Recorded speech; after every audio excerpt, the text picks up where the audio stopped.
الحمدللہ رب العالمین والعاقبۃ للمتقین والصلاۃ والسلام علی اشرف الانبیاء والمرسلین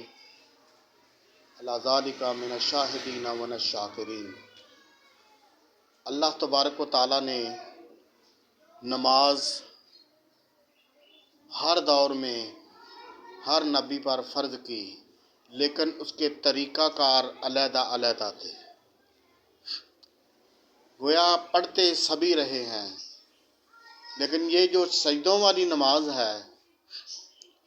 اللہ نے نبی اکرم صلی اللہ علیہ وآلہ وسلم پر یہ نازل کی، انہیں عطا کیا، اور جو لوگ اس کا انکار کرتے ہیں وہ بلا شبہ کافر لوگ ہیں، وہ مسلم نہیں ہیں، کیونکہ نبی صلی اللہ علیہ وسلم کی بات کا جو تارک ہے، جو انکار کرتا ہے،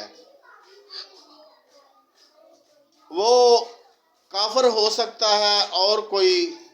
مذہب اسے زیب نہیں دیتا۔ ایک اپنے آپ کو سید کہلوانے والا، ابھی میں نے اس کی ویڈیو دیکھی، وہ کہہ رہا تھا جی نماز تو فرض کی گئی ہے، لیکن پڑھنا کہیں قرآن میں نہیں آیا۔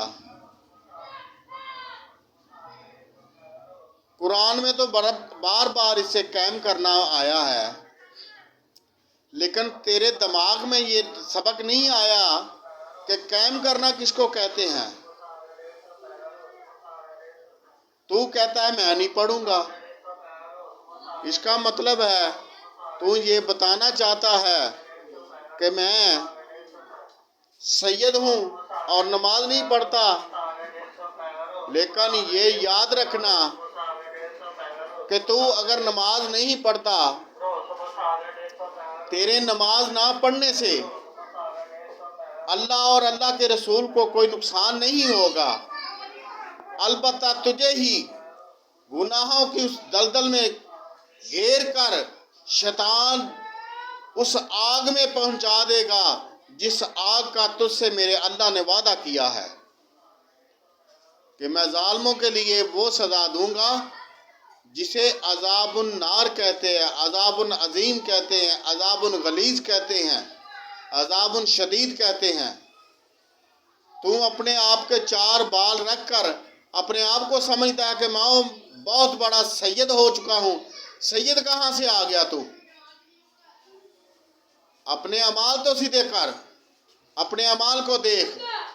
الحمدللہ